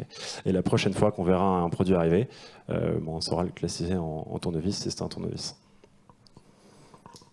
Catherine. Quelles sont vos relations avec les éditeurs de PIM? Vous avez cité Akeneo. Akeneo est très sensible à l'intelligence artificielle. Et donc, du coup, quel type de relation vous avez avec eux aujourd'hui? On est partenaire. Chez Akeneo, on sera bientôt partenaire de le communautaire. Si les dieux nous entendent plus demain. Quable également, on est sur leur site. Donc on intervient souvent en amont d'un PIM ou en amont d'une solution marketplace pour faciliter l'intégration des produits dedans. Et donc on intervient souvent dans des approches best of breed. Le meilleur PIM, la meilleure solution d'intégration, la main dans la main. Vous n'êtes pas intégré, vous êtes en complément du PIM en fait. On a des connecteurs, tout à fait. Vous avez des connecteurs. On a un complément. D'autres questions? Peut-être sur la partie internationale, votre solution, elle est pour l'instant, pourrait s'appliquer aussi à l'international? Italien, espagnol, anglais, envoyez-moi tout. Il n'y a pas de problème. Ok, ça marche. Allemand. Non, ce qu'on ne sait pas faire, c'est les idéogrammes encore, on n'a jamais essayé. Japonais, chinois, on n'a jamais tenté. D'accord, ok. Bon, très bien. C'est clair? Tout clair. Bon, bah bravo, Jess. Et merci. Bonne chance pour la suite. Merci beaucoup. Allez, on finit avec le dernier, la 5e start-up qui va se présenter à vous. Alors, on revient dans le secteur de la logistique et du dernier kilomètre, mais là, avec une dimension en plus sociale, RSE aussi, qui est tout à fait intéressante. Et pour nous présenter cette solution, j'accueille donc Mathieu Mazoyer, qui est cofondateur et CEO de Wellco, et qui va prendre effectivement le micro et la zapette. Donc, il faut pointer vers la dame qui est là-bas. Avec les... Voilà, exactement. Super. Bonne chance. Bonjour à tous. Donc je suis Mathieu, cofondateur de la solution Wellco. J'aimerais commencer cette présentation par vous poser une question. Est-ce que certains d'entre vous dans la salle ou même dans le jury avaient déjà vécu une mauvaise expérience de livraison? Ok. C'était surprenant. Bah, justement, ça ne me surprend pas parce qu'il faut savoir que nous sommes finalement un consommateur sur deux, un consommateur e-commerce sur deux en France à avoir déjà vécu une mauvaise expérience de livraison.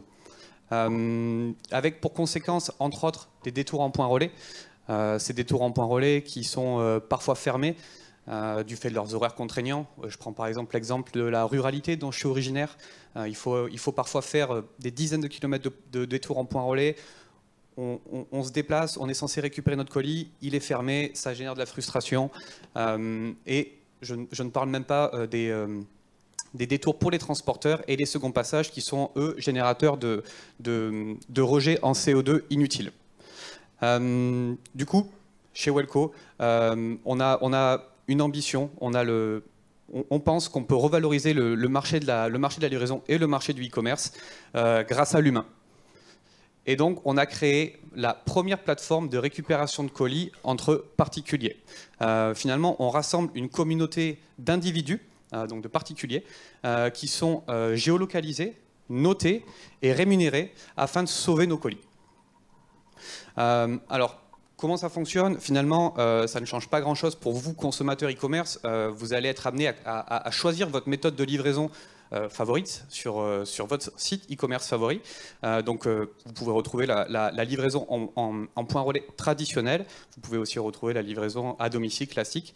Mais maintenant, vous pouvez aussi retrouver Wellco. Et lorsque vous sélectionnez cette solution, vous allez pouvoir choisir le particulier, le Wellker, on les appelle les Wellkers chez Wellco, qui vous convient, qui vous satisfait le plus en fonction de sa géolocalisation, mais ça peut être aussi en fonction des hobbies qu'il a renseignés, mais aussi peut-être de sa photo de profil. Donc chez Wellco, alors, on est innovateur sur le domaine du dernier kilomètre parce qu'on est finalement la solution du dernier mètre. Nous réinventons le point relais chez le particulier afin d'offrir une solution alternative et innovante aux consommateurs e-commerce. Donc, chez Wellco, nous sommes sous un modèle B2B2C où nous avons deux segments de clients qui sont les e-commerçants mais aussi les transporteurs. Dans un premier temps, nous adressons un avantage pour les consommateurs, comme on le citait auparavant, que nous sommes tous, c'est finalement l'opportunité de profiter d'une solution qui est flexible et qui nous évite de courir après nos colis et de transformer justement cette frustration en satisfaction. Ensuite, concernant les transporteurs, on leur permet d'optimiser leur tournée de livraison afin de réduire de limiter ou de supprimer les seconds passages et leurs détours à eux pour que justement réduire leurs émissions en CO2. Et enfin, pour les e-commerçants, c'est l'opportunité de profiter d'une solution innovante afin d'améliorer votre satisfaction consommateur à vous. Donc, pour finir, tout simplement, si vous voulez participer à la révolution du marché du e-commerce et le marché de la logistique et du transport, faites comme nos clients et rejoignez l'aventure. Mais aussi, à titre individuel, si vous souhaitez devenir le super-héros de votre quartier et vous aussi sauver les colis de vos voisins, n'hésitez pas à nous rejoindre au sein de notre communauté de Walker. Merci à tous. Ok, merci beaucoup. Donc, il y a un petit côté mythique aussi, si j'ai bien compris chez vous. Alors, peut-être que demain, on sera le nouveau Tinder du colis, je ne sais pas. Et vous avez fait un sondage, on a fait un sondage, qui se ferait livrer, parce qu'on vous a interrogé, on va les interroger, qui se ferait livrer chez son voisin? Levez la main. Ok, le jury. Ouais. Et alors maintenant, on va poser l'autre question. Qui servirait de Welker?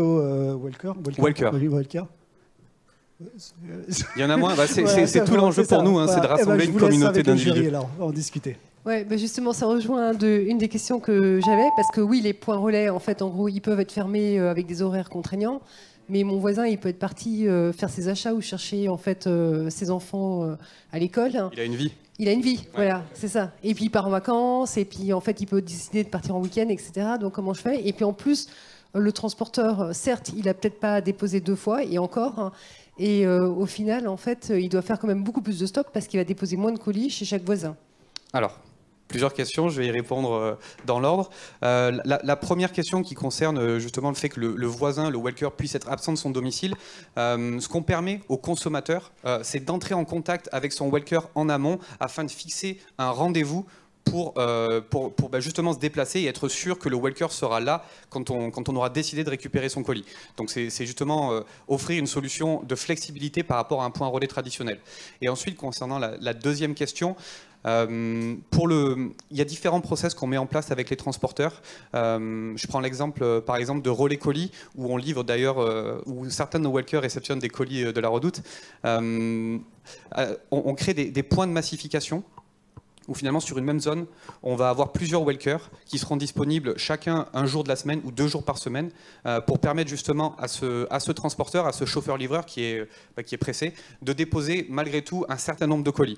Il va peut-être pas en déposer autant que ce qu'il peut déposer dans la station-service du coin, mais il va pouvoir déposer jusqu'à 50 colis pour certains de nos Welker qui ont finalement beaucoup de place, de capacité de stockage importante au sein de leur domicile. Et vous en avez combien des Welker alors, on est sur une communauté de 20 000 Welker. Ce que nous faisons en fait chez Welco, c'est que nous les qualifions. Lorsqu'ils s'inscrivent, ils doivent renseigner des informations telles que leur disponibilité. Nous vérifions leur profil aussi à travers des documents justificatifs, carte d'identité, justificatif de domicile.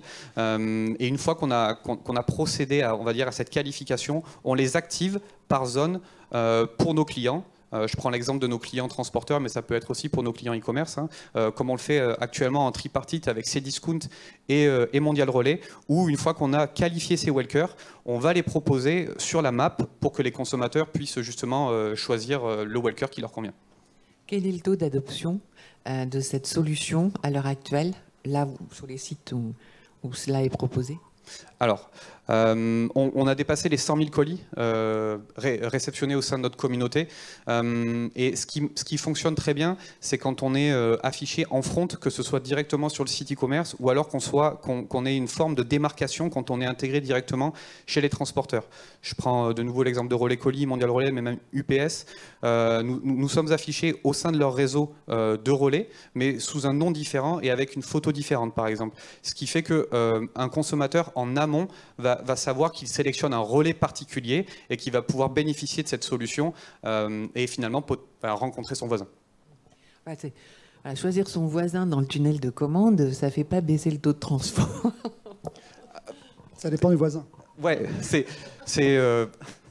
comme je disais, ce qu'on fait, c'est qu'en fait, il y a certains process où parfois c'est un point de massification, mais en effet, il y a d'autres process où c'est directement le voisin qui est affiché en front. Ils sont tous choisis. Après, évidemment, il y a sûrement certains qui décident de ne pas se faire livrer chez le voisin. Mais j'ai envie de dire, il en faut pour tous les goûts. Vous n'avez pas parlé de lien social dans votre présentation? Alors que finalement, c'est justement la valeur ajoutée de notre solution, c'est au-delà de récupérer son colis, comme je le disais, c'est potentiellement le Tinder du colis demain, c'est l'opportunité de rencontrer son voisin, le voisin du quartier, ou pas forcément de son immeuble, mais du quartier. Et on a alors je ne m'étalerai pas sur ce sujet, mais on a de belles histoires avec des voisins qui ont autour d'un colis, partagé un verre, voire plus. Ok. Et il y a un point que vous n'avez pas abordé non plus qui m'a apparu pendant l'examen des dossiers. Je crois que alors, les walkers sont rémunérés. Oui, tout à fait. Et je crois qu'ils peuvent faire des dons aussi. Ils peuvent reverser, je crois, la rémunération, c'est ça? Ouais, c'est ça. En fait, ils ont l'opportunité de. Donc, ils ont une cagnotte en ligne sur laquelle ils cumulent leur cagnotte à chaque colis récupéré. Et donc. Il y en a certains qui cherchent à récupérer cette cagnotte personnelle, mais on en a aussi qui, à travers notre partenaire de paiement, peuvent reverser en fait cette cagnotte auprès d'associations. Par exemple, une association avec laquelle on est proche, c'est qui le patron. Ils ont créé un fonds de solidarité des citoyens et du consommateur, et ils ont cette opportunité justement de reverser leurs gains vers ce fonds. Ok, très clair. Et juste le profil actuel des walkers, là, je crois qu'il y a beaucoup d'étudiants, c'est ça? Alors, en effet, on a différents profils. On a des étudiants, mais on a aussi des télétravailleurs. Oui. Cependant, les meilleurs profils, ce sont ce sont les retraités qui sont actifs malgré tout, qui sont capables d'utiliser la technologie, parce que pour scanner les colis, il faut avoir l'application Welco. Donc, c'est des gens qui sont quand même capables d'utiliser le digital, et ce sont des profils qui sont très adaptés à notre besoin parce qu'ils sont souvent à domicile et ils ont l'habitude de bien faire les choses, j'ai envie de dire. Ok, merci beaucoup. Merci beaucoup et puis bonne chance pour la finale. Alors, je pose là le micro. Voilà, donc on va avancer. Je vais demander à François-Xavier Leroux de remonter sur scène. Il va nous faire un petit débrief. Pendant ce temps-là, je vais demander aux membres du jury de faire le classement. Je sais que c'est compliqué, mais il faut travailler maintenant. Le classement, et après on se tournera vers vous. Pendant ce temps-là, le public, vous pouvez voter.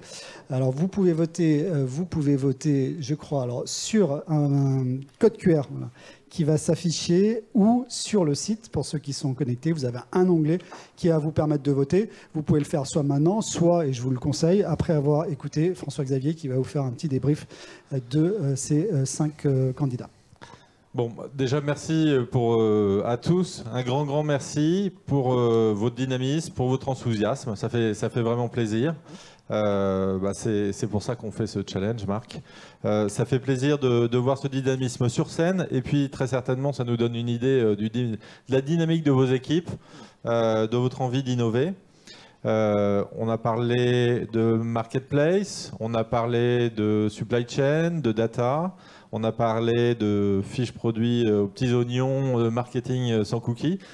J'ai l'impression qu'on est sur quand même quelques points durs de l'e-commerce aujourd'hui, des points durs que vous arrivez à gérer avec le recul et l'expérience que vous avez dans le jury, mais qui sont évidemment des points importants pour le développement de l'e-commerce. Donc c'est avec un grand plaisir qu'on vous voit finalement adresser ces sujets-là.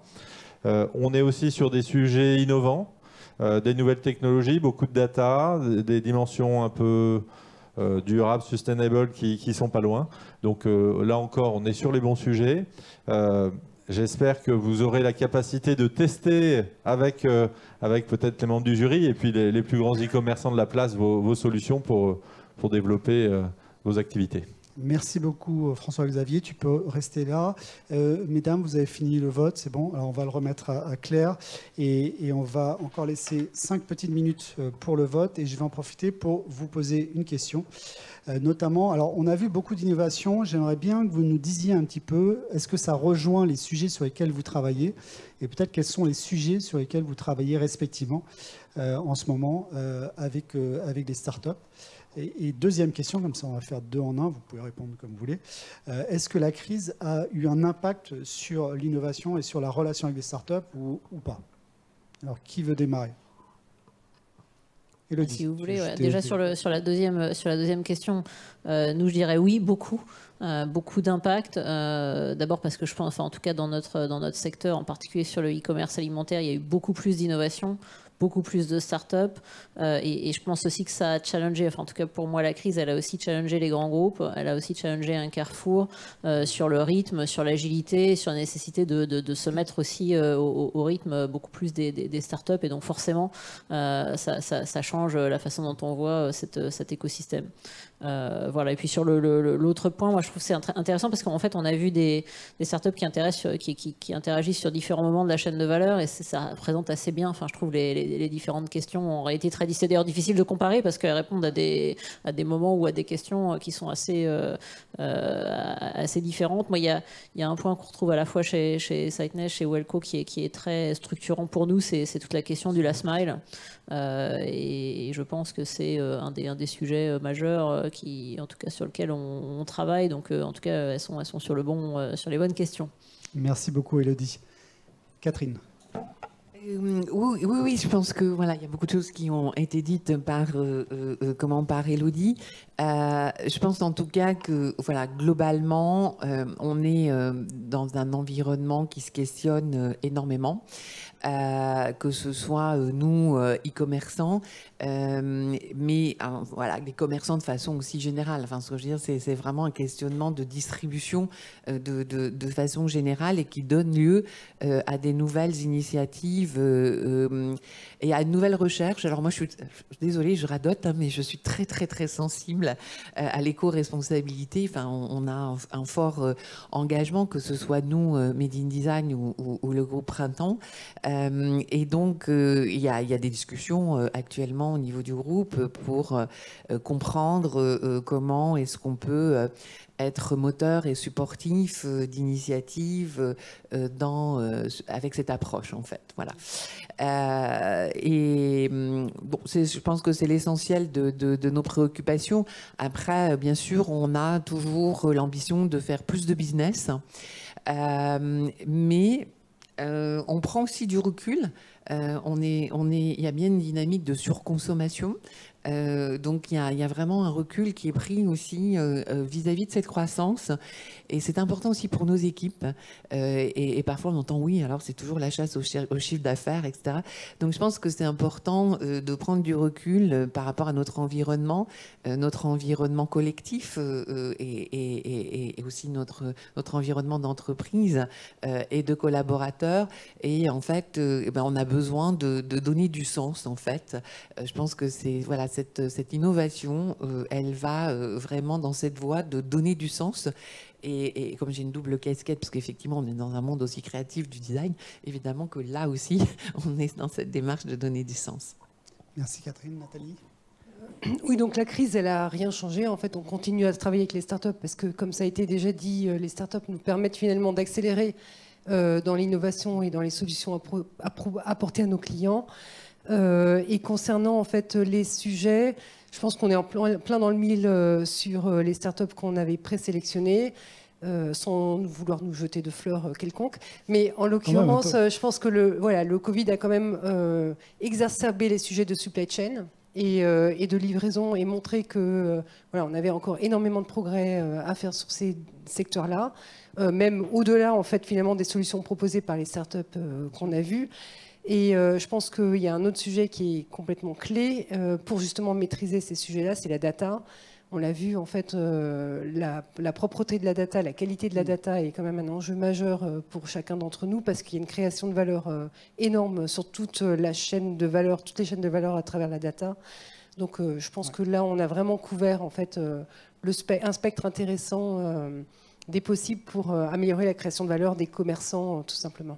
Ce que je trouve intéressant dans la data, c'est qu'on a rajouté, alors la personnalisation était toujours vue sous l'angle de la performance, et on rajoute une brique qui est effectivement aussi de voir par rapport au respect de la vie privée, et un certain nombre de critères, de KPI qu'on n'avait pas, où on était vraiment sur la performance et on comparait la performance. Une question peut-être pour Nathalie et Catherine, et bon, Carrefour aussi, mais je pense qu'ils sont équipés. Comment vous repérez, vous faites du scouting, comment vous faites pour repérer les startups? Vous attendez que quelqu'un vous voir, vous avez, je sais pas, vous travaillez avec des prestataires, comment vous faites pour repérer les startups? Nous, on travaille avec Plug and Play. Okay.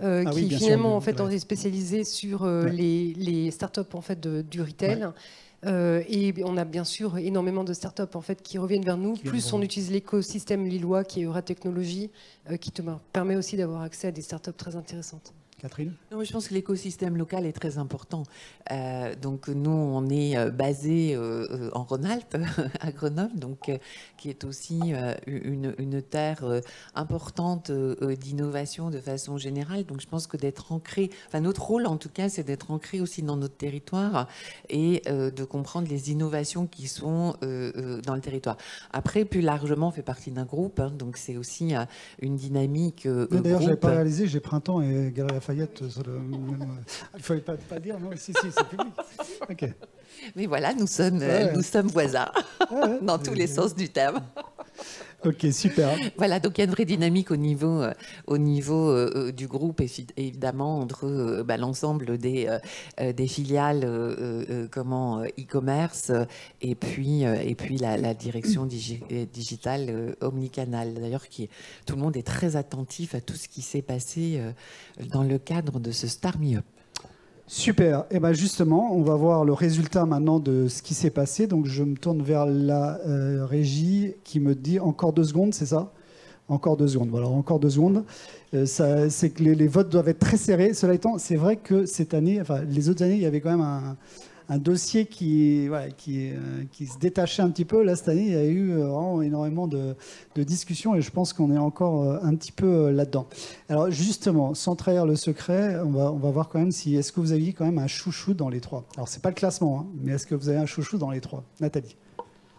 J'avais un chouchou. Le vote est clos, hein, donc voilà, j'avais un chouchou. Non, quoi, je peux dire un nom? Oui, tu peux le dire un nom. Ouais, mais je dis que ça ne va pas influencer parce que maintenant le vote est clos. Ils sont en train de recompter avec les bouliers, mais ça va venir. Ah oui, là, il faut que je me mouille en fait. Exactement. C'est l'idée. Ok, d'accord. Oui, en fait, j'avais un chouchou, mais j'ai changé de chouchou en cours de route. Voilà. Ça, c'est gênant pour lui. Et en fait, pour moi, la solution Welco est quand même une solution extrêmement intéressante, dans la mesure où elle répond à un vrai besoin, à mon sens, d'immédiateté, de proximité dans la livraison, avec une solution qui est bien faite et qui correspond à un vrai besoin, à mon sens. Donc, voilà, moi, j'ai voté un ancrage pour dans les Welco. territoires, je crois. Hein. Je crois que c'est une société qui est très enracinée dans les territoires. Oui, avec une proximité très forte. Moi, j'avais des préférences, voilà. Mais donne pas le classement, il faut que tu donnes juste. Non, j'avais des préférences qui sont restées les mêmes, donc j'ai quand même eu du mal, à arbitrer, surtout entre la première position et la deuxième position. On sait bien qu'il n'y a jamais d'ex-aequo, hein, voilà. Donc j'ai effectivement, comme Nathalie, vraiment apprécié Welco et ce lien social aussi, hein, que je trouve extrêmement important, mais j'ai priorisé Unify parce que voilà. J'ai priorisé le côté comment est-ce qu'on peut dynamiser aussi un catalogue et l'augmenter facilement. Et notamment pour nous, ce qui est important, c'est vraiment d'intégrer aussi des jeunes designers, des jeunes créateurs, etc. Et donc qui ne sont pas forcément les plus, qui sont pas habitués à ce genre de démarche. Et je trouve que je le voyais aussi dans un sens de faciliter l'intégration d'une nouvelle offre au-delà bien sûr de l'efficacité et de la rentabilité. Donc pour la partie un peu automatisation de la solution aussi. Élodie, vous aviez moi aussi j'ai préféré en tout cas le préféré c'est le numéro 1. Enfin moi je fais les choses assez simplement. Celui que j'ai mis en numéro 1 c'est Unify aussi. Et à vrai dire, c'est parce que ça m'a quand même rappelé, avant Carrefour, j'ai passé quelques années à la FNAC et ça m'a rappelé quand même l'ensemble des heures que moi et mes équipes avions passées au début à trier de la donnée. On faisait ça dans le métro à certains moments, en équipe, pour essayer de sortir quelque chose, parce qu'il fallait bien sortir des fiches.